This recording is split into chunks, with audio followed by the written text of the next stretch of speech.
Welcome to SVG-TV News for Tuesday, March 31st, 2020. I am Rochelle Baptiste with the details. SVG's Chief Medical Officer, Dr. Simone Keyser-Beach, has issued a caution to persons who are of the view that the country is COVID-19 free because of no further confirmed cases to date, and with the index case retesting negative. The CMO said it is not time for persons to become complacent as the battle with COVID-19 has just begun and SVG remains at high risk. It's already that coming out of the release of the information last week that we had not recorded any further positive tests, that the interpretation in some areas was that we were stating that we were COVID-free. It is extremely important that we all understand that the Ministry of Health, Wellness and Environment is completely aware of the risk that we are facing. And even though we have not recorded any further positive persons, we are not at all thinking that we can relax and that this fight is over. This fight has only just begun. Keyser-Beach says there is need for more partners in the public and private sectors to join in the fight against COVID-19 and appeal to Vincentians to adhere to the guidelines set out especially for social physical distancing and self-quarantine, noting that the repercussions could be detrimental. And if anybody is out there thinking that we are free, that we have nothing to worry about and we can start partying again and forgetting the physical distancing, that is going to be our downfall. So I'm appealing to everyone that we keep this battle up, we keep looking out for each other, and we keep understanding that this is a shared responsibility. Dr. Keyser-Beach stated that persons should listen out for changes and adjustments to advisories issued by the Ministry of Health, which are constantly updated. Reasons to protect yourself and to protect others, and always remember that this is a very fluid situation. So information that was available last week, recommendations from last week might change this week depending on new information gathered or new approaches to the situation. Meanwhile, Minister of Health, Wellness and the Environment, Luke Brown, said that he is satisfied with the country's response to COVID-19 thus far and that he is in discussion with Secretary General of the World Health Organization, the WHO, on SVG's response. We're talking about the COVID-19 pandemic and the response of St. Vincent and the Grenadines to the COVID-19 pandemic. We're getting guidance and direction directly from the source, so to speak, and there's some useful comments that we would like to implement, but I'll be in a better position to report on all the particulars after we have our follow-up conversation. So far, 31 tests were done on suspected COVID-19 cases with no new positive case recorded. Minister Brown said over the last few days, additional samples were sent for testing at CAFRA's lab in Trinidad and Tobago, and they are awaiting the results. Nurses are of critical importance to the health sector and are of increased importance in the fight against the COVID-19 pandemic. With this in mind, Prime Minister Dr. Ralph Gonsalves on radio today said measures should be considered to help prevent the backlash these professionals have faced in countries affected by the coronavirus, COVID-19. No, because in Jamaica, taximen have refused to take nurses in their vehicles. Wow. In England, you have had that. There are people who have spat on nurses in England. In these nurses who are helping to take care of people. We have some people out there who are just inconsiderate, But they themselves, I'm talking about our nurses, they have to give consideration. That hasn't happened yet. I haven't heard any report like that in St. Vincent and the Grenadines. But you can rest assured there are always going to be some copycats around. And maybe one way is to address that. I don't know. What I'm saying here may be completely out of order. But we all have to think about how we can handle these things. PM Gonzalez made a suggestion which he said can assist nurses from being targeted by members of the public in their line of duty. But if the nurses can discuss among themselves and give consideration to the question of when they're leaving work on evening, if they can perhaps change into their own clothes. I asked the CMO whether they have appropriate changing rooms at the hospital. And if they don't have enough changing rooms, one of the rooms could be designated an additional changing room. There are always adjustments which we can seek to make. The Prime Minister used the opportunity to share some advice with health professionals who he said are shying away from handling patients with COVID-19. Of course, some people, for some strange reason, don't want to be employed to deal with COVID. I ask any nurse or any doctor who doesn't want to be so employed, you may consider whether you're in the right profession, because nursing and doctoring, they are not professions where you deal with the healthy. It's a fact. You know? Right. A nutritionist, perhaps. Right. You know, I don't know. I'm not, and even nutritionists would tell you, no, we have to deal with the unhealthy people too. Right. The Pan American Health Organization, PAHO, today donated some personal protective equipment to the Ministry of Health to help with the country's fight against the spread of the coronavirus. The items include gowns, gloves, N95 masks, surgical masks, biohazard containers, which are to be used by staff of the Ministry of Health, Wellness and the Environment who are on the front lines. Country Program Specialist for PAHO, Nicole Liebert, said that though there is a shortage of personal protective equipment globally, PAHO will continue to source these equipment and provide to SVG and other member states in need.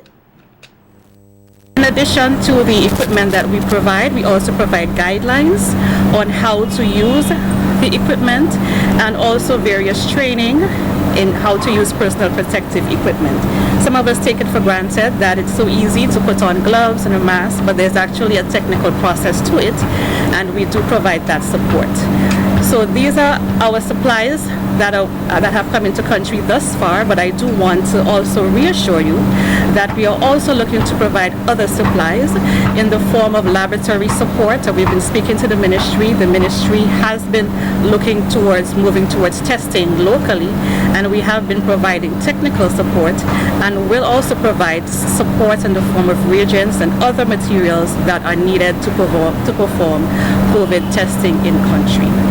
Our technical assistance is there on a daily basis. There's an office here in St. Vincent and the Grenadines, and we do provide support in communicable diseases, not only for COVID, but other diseases. Minister of Health, Wellness and the Environment, Luke Brown, said that PAHO continues to demonstrate its commitment to SVG, especially in a time like this, and thanked the organization for its assistance. Donation, and we believe that it is very important for the public to recognize that we have partners on board that will help us in all that with things that we need, items that we need for our COVID fight.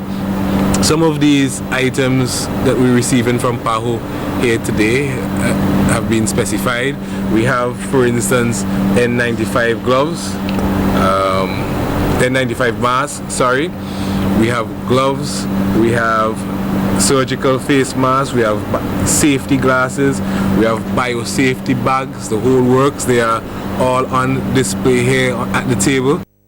Minister Brown said that the country continues to take its fight against COVID-19 very seriously and is looking to tap into other agencies or organizations for assistance.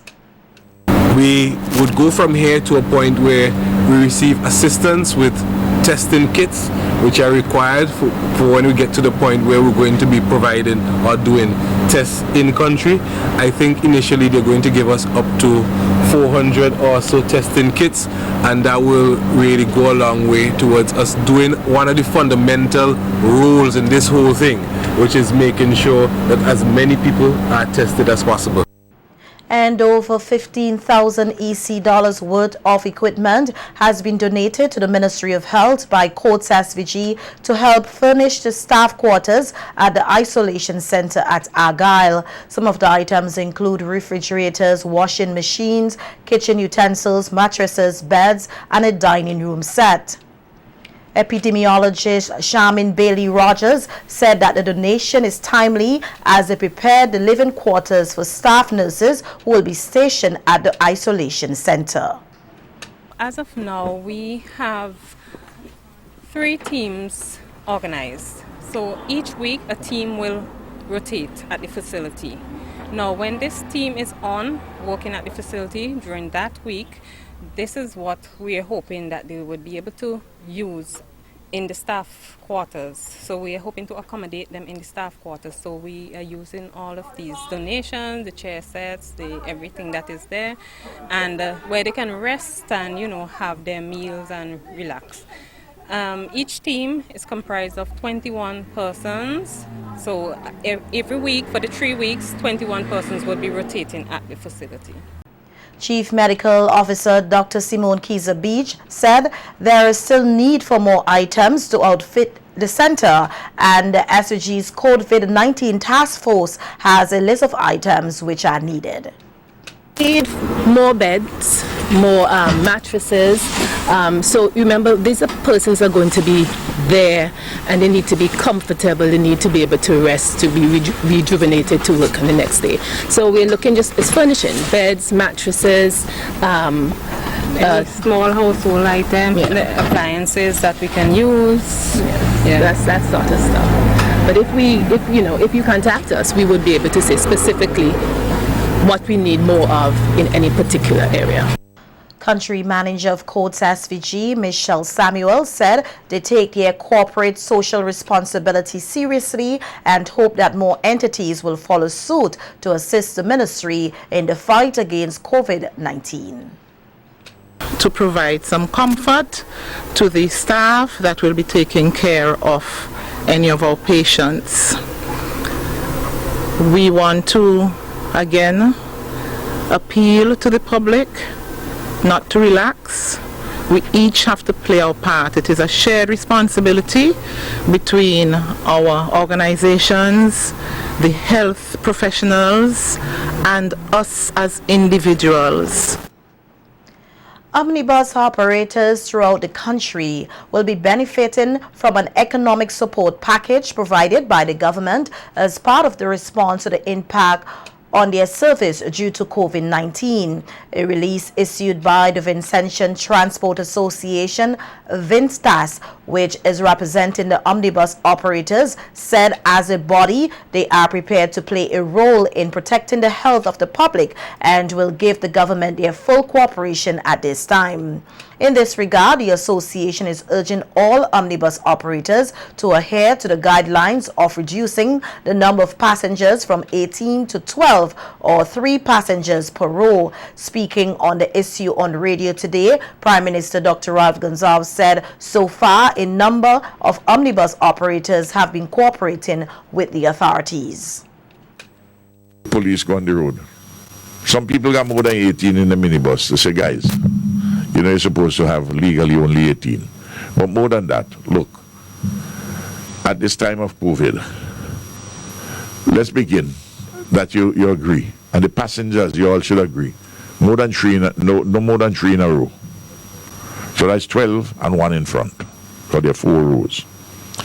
By the Friday afternoon, around 4 o'clock, 4:30, Superintendent John was reporting to me that many minibuses were complying with that.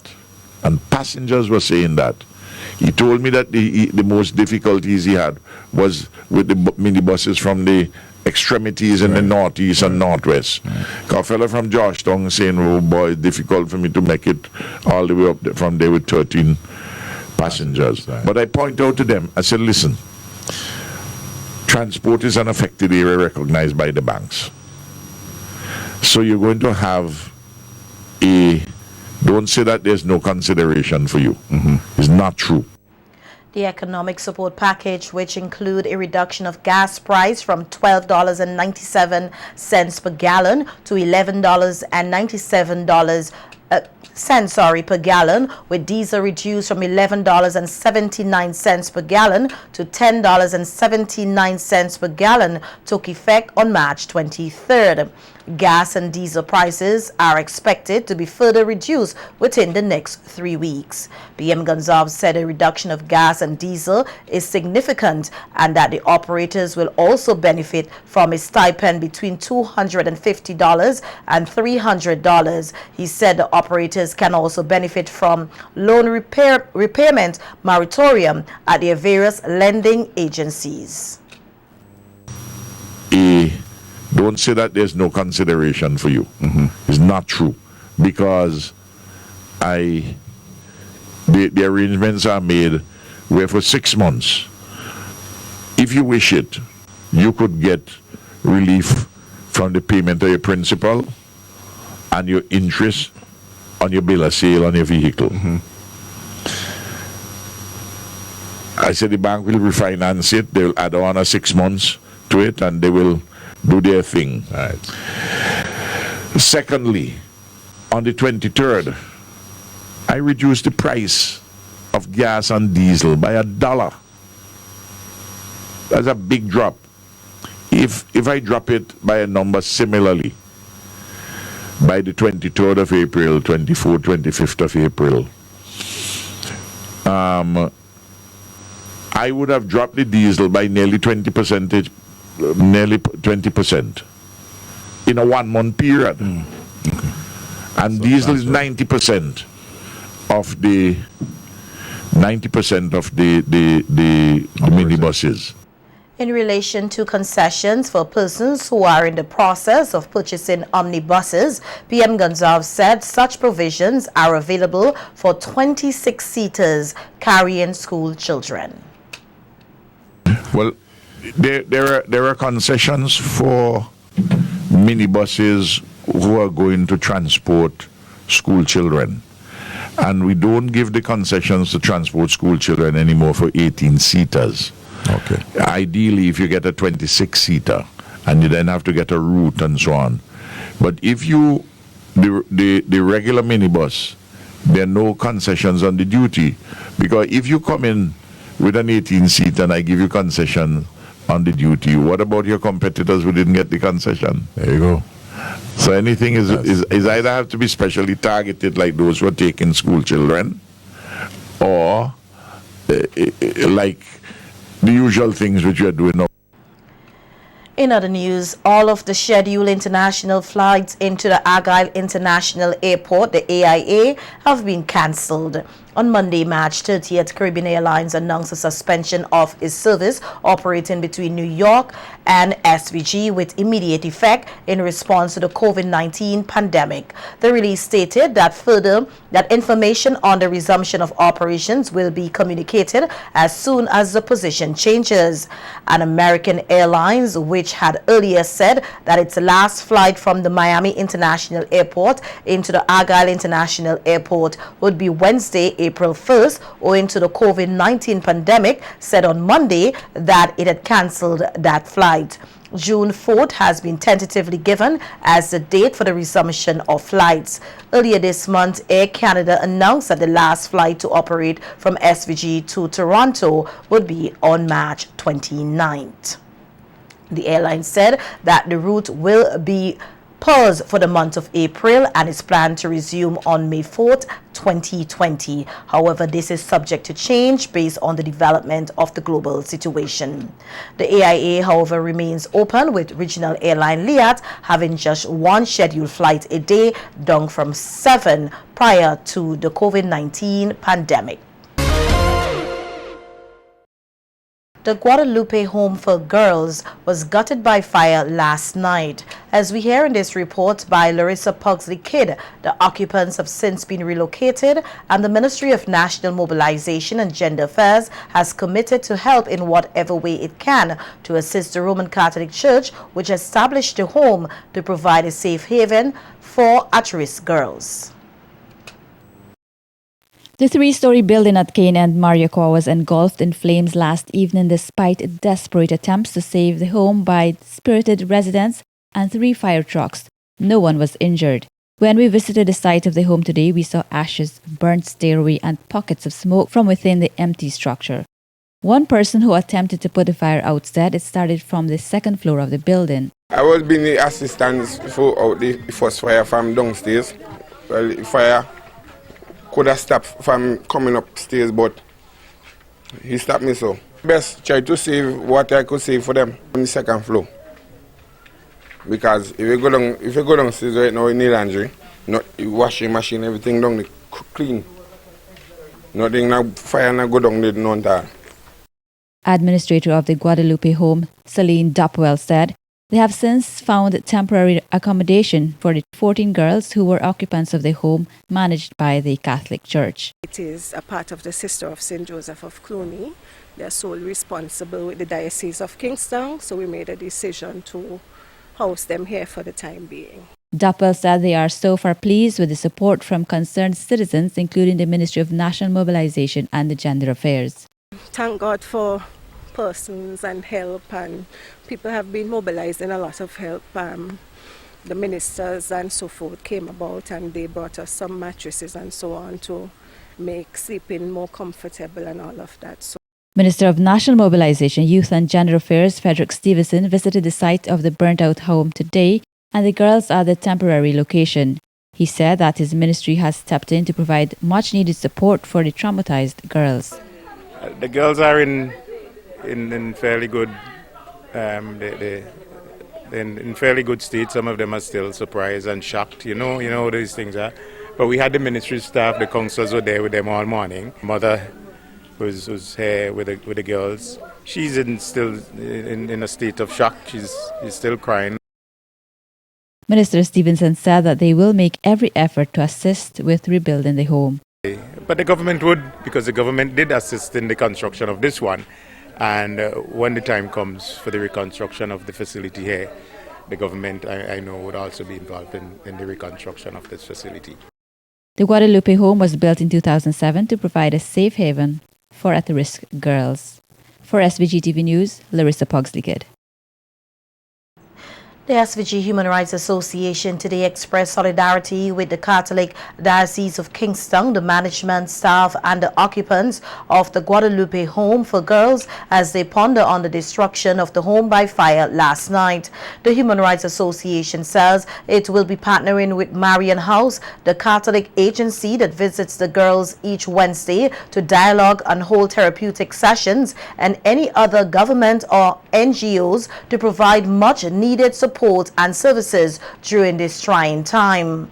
The association, Marian House and a network of NGOs also commit to pledge a monetary contribution of 2,000 EC dollars each towards the rebuilding of the home, which they say is pertinent to the interests of youths, particularly young women, in their social, educational, spiritual and sustainable development and empowerment.